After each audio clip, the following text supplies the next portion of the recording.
We are here at the Discovery Park of America in Union City, Tennessee, for the 2024 Military Expo. Come along with us as we discover the history of World War I. World War I. Changes in weapons and warfare. Old empires fall, new superpowers emerge. World War I was the deadliest war the world had ever seen. In 4 years of fighting, 1914 through 1918, 9 million soldiers and 5 million civilians lost their lives. WWI marked the first widespread use of chemical weapons, tanks, submarines, and air power. It brought about the downfall of four empires, and its disastrous end set the stage for a new round of atrocities a generation later. Though the United States attempted to stay out of the conflict, our eventual involvement marked our emergence as a world military superpower.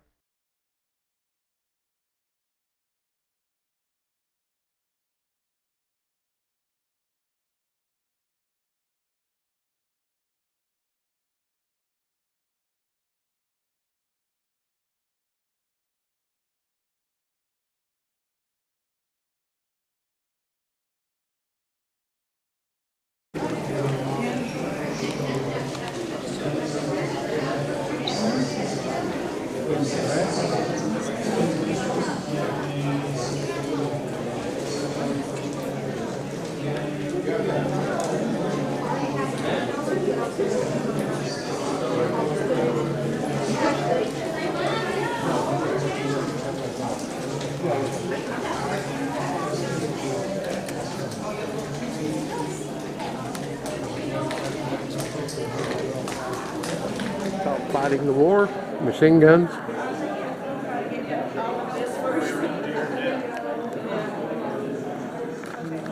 The first widespread use of modern machine guns came during World War I. The forerunner of the modern machine gun, the Gatling gun, had its roots in the Civil War.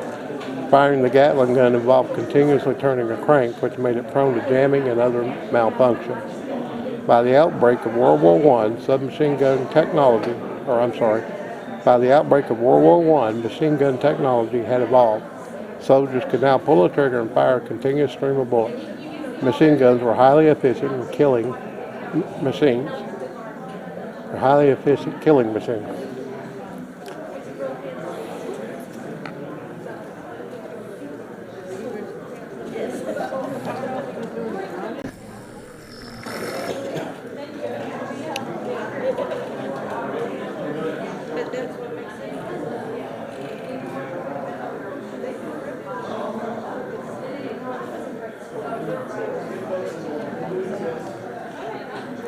In this display case here, we have a U.S. Model 1904 Cavalry saddlebag. There is U.S. Cavalry horse brush. This is called a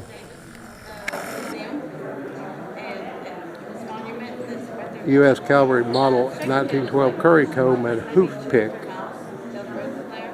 Number 4 here is a Schwarzlos Model 712 machine gun.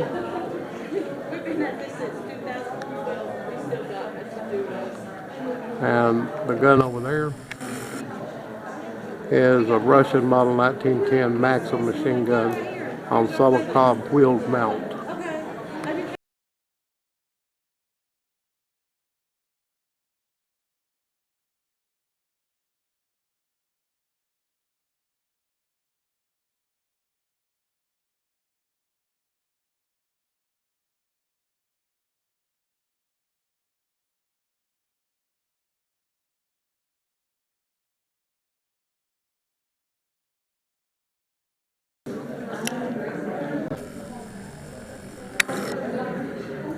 World War I Infantry Uniform. The display is called Dressing the Part. American infantry in World War I wore plain, heavy wool uniforms. They were issued ponchos to protect them from rain. The soldiers rarely used them because they made accessing their gas masks difficult. A soldier carried over 60 pounds of gear, including a 1903 Model A Springfield rifle ammunition belt, hand grenades, a gas mask, and a shovel.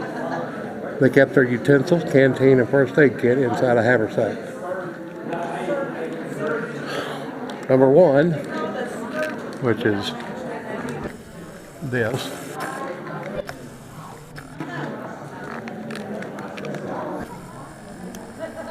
That is a U.S. Marine Corps Winter Service uniform. Number 2 is a manual for non-commissioned officers and privates of infantry. That's this book here, and it's opened up to manual of the bayonet and extracts from the infantry drill regulations. Number 3 is a cap, U.S. Army Garrison cap.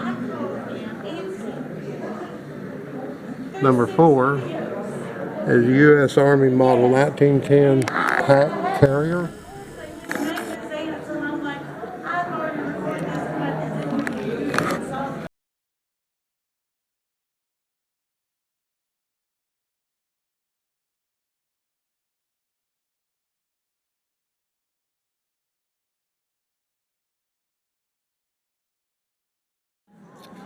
Okay, number 5, which is those. It's called wool puttees. Uniform pants were knee length, so soldiers wound cloth bands or puttees around their calves and ankles. This provided additional support and helped keep their feet slightly drier. Number 6.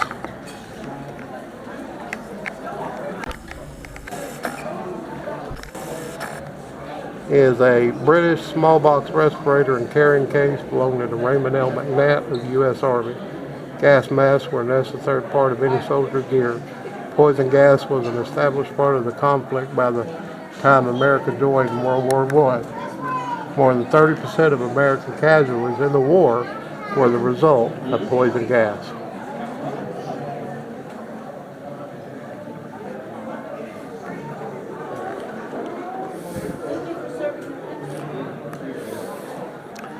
Number 7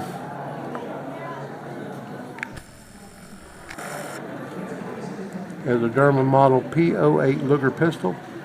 German Luger pistols were often carried by German officers. They were a favorite souvenir for American troops. 1917 by Royal Arsenal Manufacturer. Number 8 is a model 1915 Prussian officer's Pickelhaube, which means picked helmet. It was manufactured in 1915 by Rudolf Weissmer and Company. 9. That's number 9 at the top. Sorry about the glare, but not much I can do about it. Other than move a little bit. There we go. Number 9 is a German Gauler 98 rifle. It's from 1918, manufactured by the Wolfenbrick Mauser Manufacturing Company. Mauser is still in existence today. Number 10 is a model 1916 French Berthier bolt action rifle. 1916 by the Etablissements Contre-Jour manufacturer.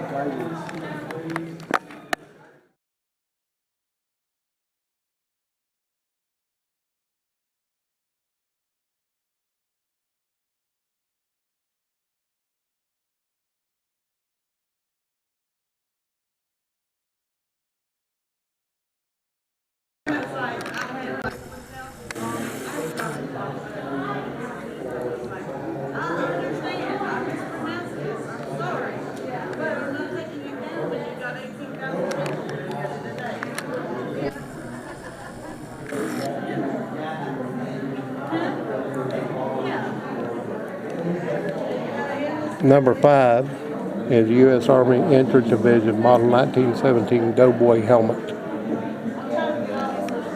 That. Number 6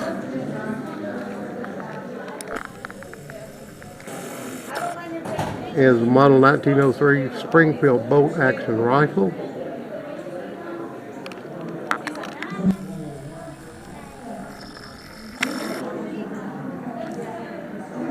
Springfield rifles were chosen because they were accurate at long distances, but soldiers were also issued bayonets for close range combat.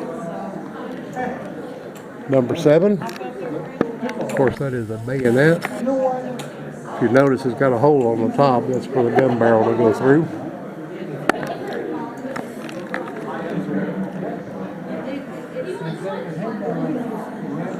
That is number 7.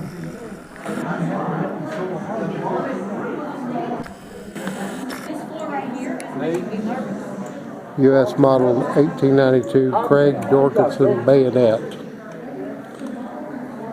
1903 by Springfield Army manufacturer. Number 7, which is those. Those are model 1917 canvas leggings. Number 9 is a postcard featuring William Levi James of the 3rd Infantry Division, U.S. Army with unidentified soldier. That. And number 10 is USBB rifle grenade chest pouch.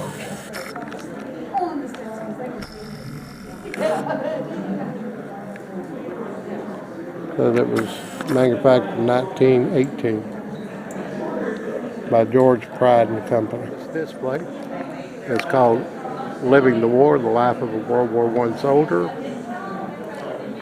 And I'm just going to quickly read this. It says, the life of a World War I soldier. When American troops joined World War I in June of 1918, the war had begun raging in Europe for 4 long and bloody years. Young men from towns and cities all across the United States were sent to the battlefields of Europe.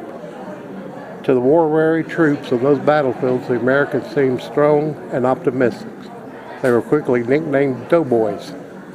They soon faced the realities of trench warfare.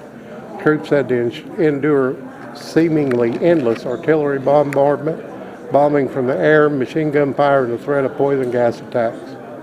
Life in the trenches was a daily struggle against mud, disease, and despair. This was modern warfare.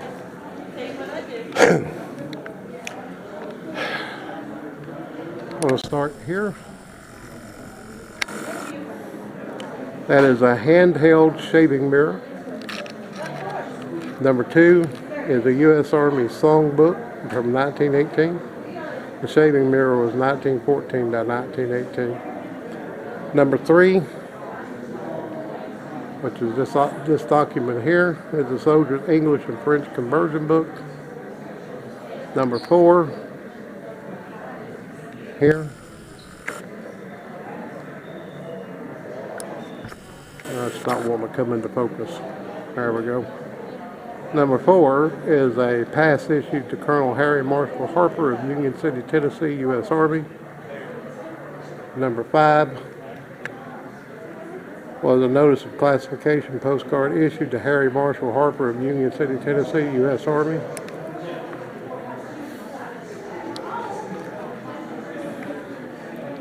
Number 6 is a marking outfit for stamping metal. These kits were used to hammer markings into metal identification dog tags, meat cans, and cutlery.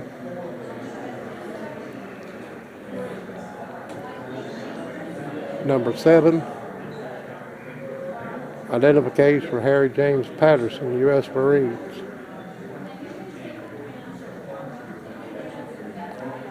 Number 8 here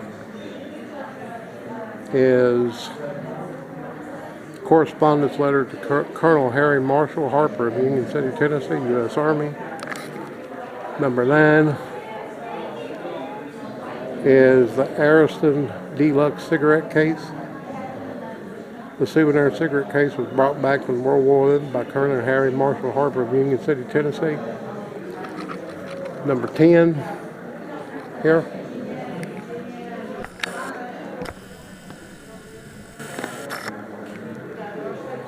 Souvenir coins. These 14 coins were brought back from World War I by Colonel Harry Marshall Harper in Union City, Tennessee. Interesting thing is those on the bottom with the holes in them looks like script from like coal mines and different companies, or yeah, from different companies, flour companies, spinning mills, etc. That's what they look like, but I think they're actually from some other country. I'd have to be able to read them to tell you what they are.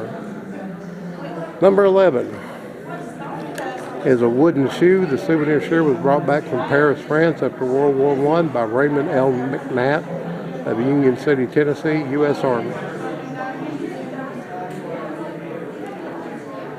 Number 12 is a U.S. Army service uniform.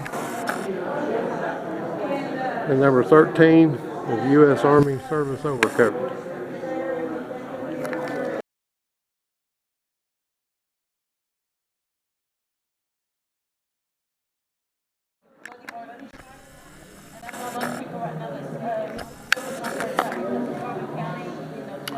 War on the high seas. German U-boats in World War I. German submarines were called U-boats. A shortened version of the German word for submarine, Unterseeboot. Germany used its U-boats to block the supply routes of other countries at the start of the war. U-boats only attacked other warships, but soon Germany began openly targeting ships of all kinds. In total, 375 German U-boats sank around 5,000 ships. U-boats were incredibly effective as instruments of war. The destruction and panic they caused were partly what drew the United States into World War I. I want to say something about that. The Unterseeboot, that is not the correct spelling. That is, it's a phonetic spelling of the word.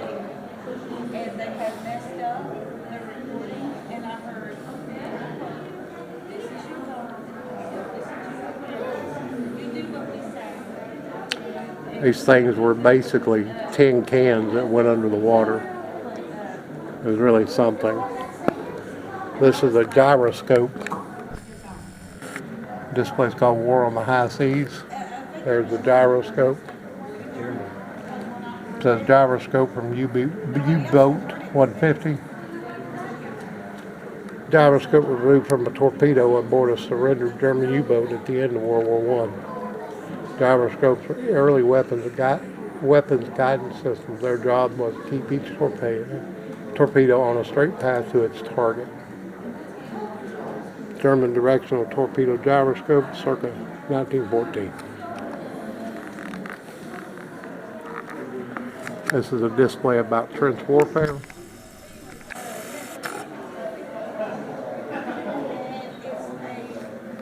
I'll get the other side better.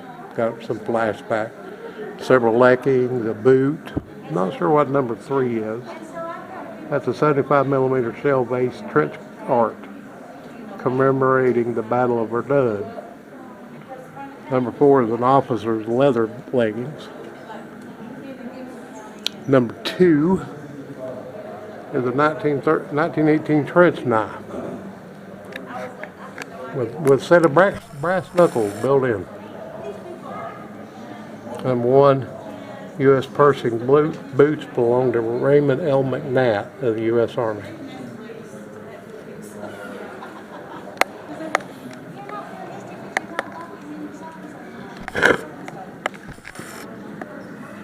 In the trenches, fighting the war.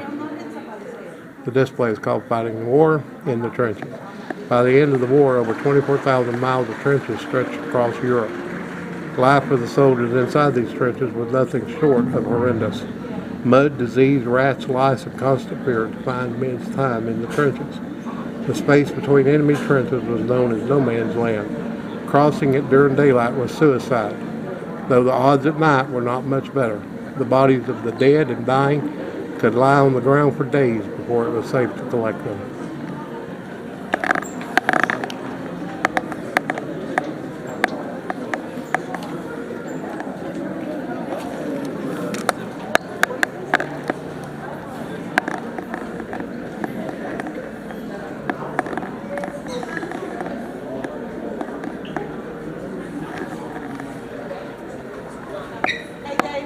What?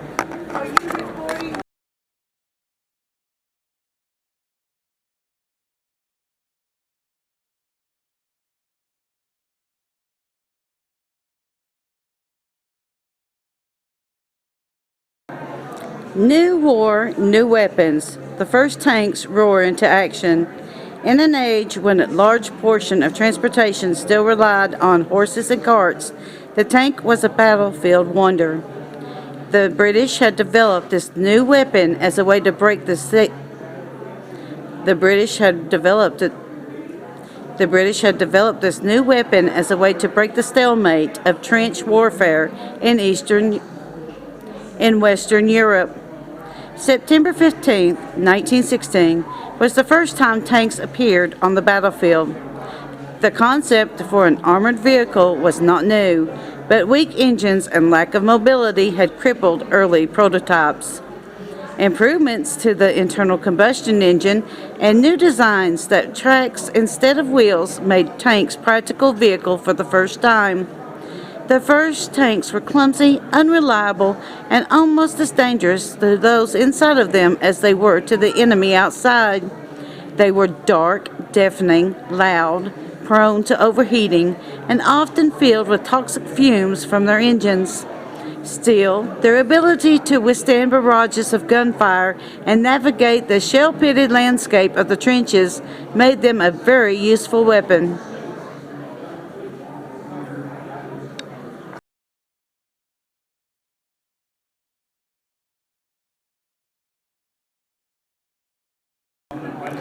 Fire in the sky, the beginnings of air combat. The sky was an entirely new combat zone in World War I.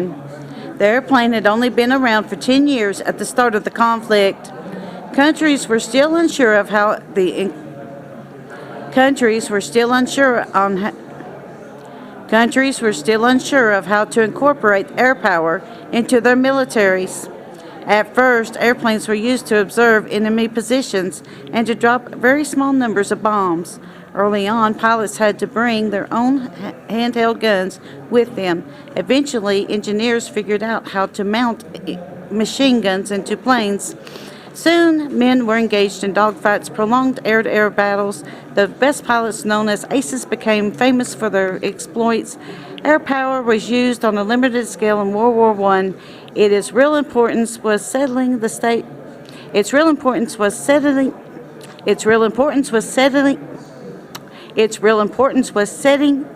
for a dominant role of bombing and air-to-air combat in the next World War.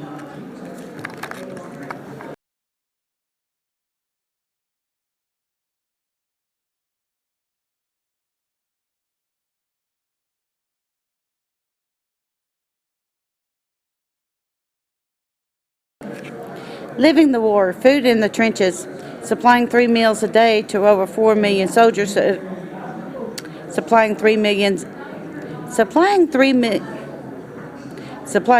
a day to over 4 million soldiers was an incredible challenge. During World War I, the Army served hot food to troops on the front lines for the first time. Trench rations were served in huge metal cans and could feed 25 men. They usually consisted of hard bread, corned beef, roast beef, salmon, and sardines. They usually consisted of hard bread, corned beef, roast beef, salmon, sardines, and coffee. The comfort of a hot meal was not always available. When fighting was too intense or supplies were low, soldiers were forced to eat reserve rations that could be stored in the trenches. Often the menu was nothing more than canned meat, canned bread, and instant coffee. Okay, number one pictured here is a U.S. model 1910 canteen cup. Number two is a U.S. model 1916 bacon can. Number three is a U.S. model 1910 knife. And number four is a U.S. model 1910 fork. Number five, let's find number five, okay, is a U.S. model 1910 condiment can. And number six is a U.S. mess kit. So that's what a mess kit looked like.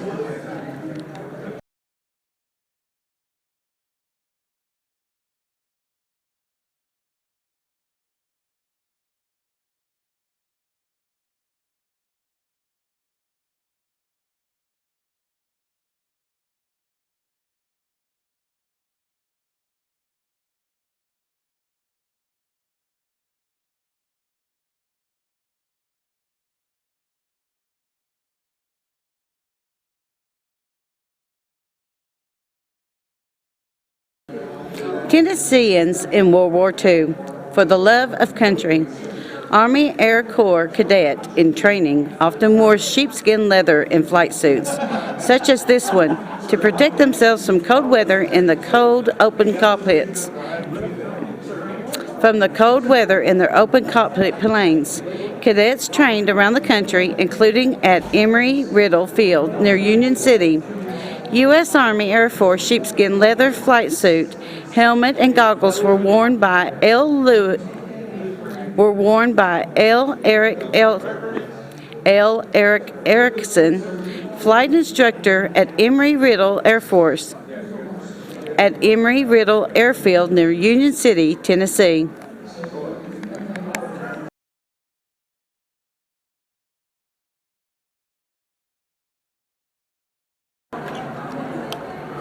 At World War II, Tennessee's roll display, and there's just too much reflected light to get a lot of this really good. Got an airplane propeller. You can see a reflection of the plane hanging up behind me. There is a dark blue suit. I'll read what it says here in a moment. There's a compass. I think that's a ship's compass. Well, let's go over here and look at it.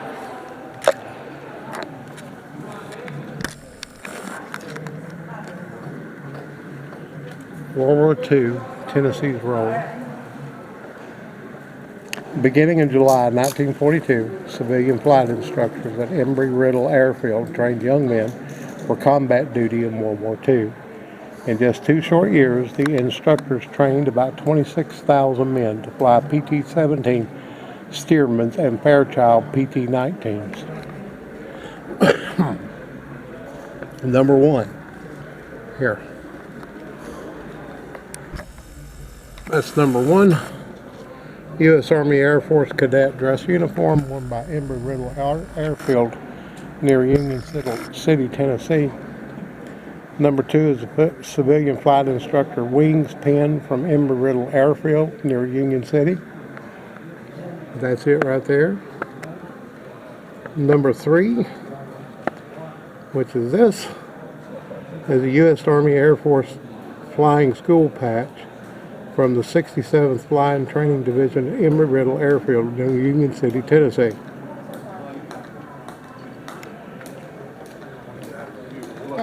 I'm going to go downstairs, okay? Okay. Number 4, which is this. Number 4 is the U.S. Army Air Force MK-76 practice bomb. I've not carried those type of bombs, but I've carried other types of bombs that they use practice with.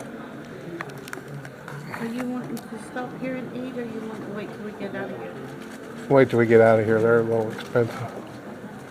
Number 5 is U.S. Army Air Force flight instructor's jacket worn at Embry-Riddle Airfield near Union City, Tennessee. Number 6 is U.S. Army Air Force PT-17 Boeing Stearman biplane propeller. I'll show you the biplane here in a minute. You can see the reflection in the glass of it. And, of course, that compass, U.S. Navy compass from the USS SC-536, Robert Wood of Obion, Tennessee. Obion County, Tennessee, served on the USS SC-536 submarine chaser in the Pacific during World War II. This compass was given to him as a Christmas present in 2005.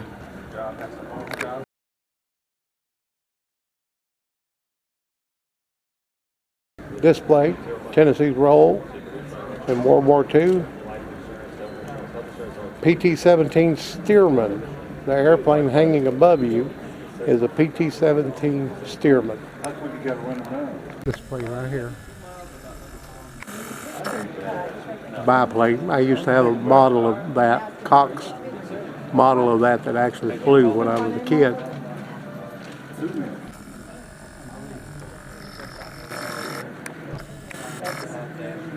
The PT-17 was used as a primary training aircraft by both the U.S. Army, Air Force, and the U.S. Navy throughout World War II.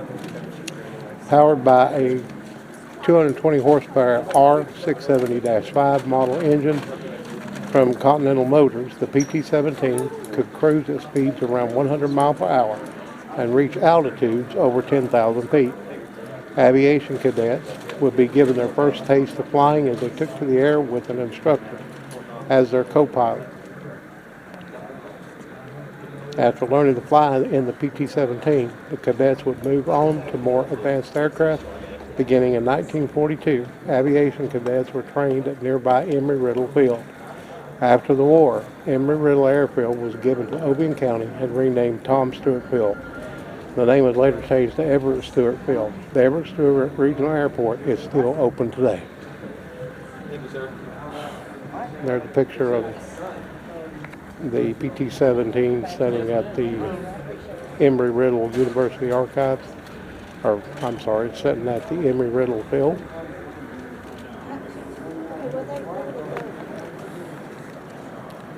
And again, that's that plane right there.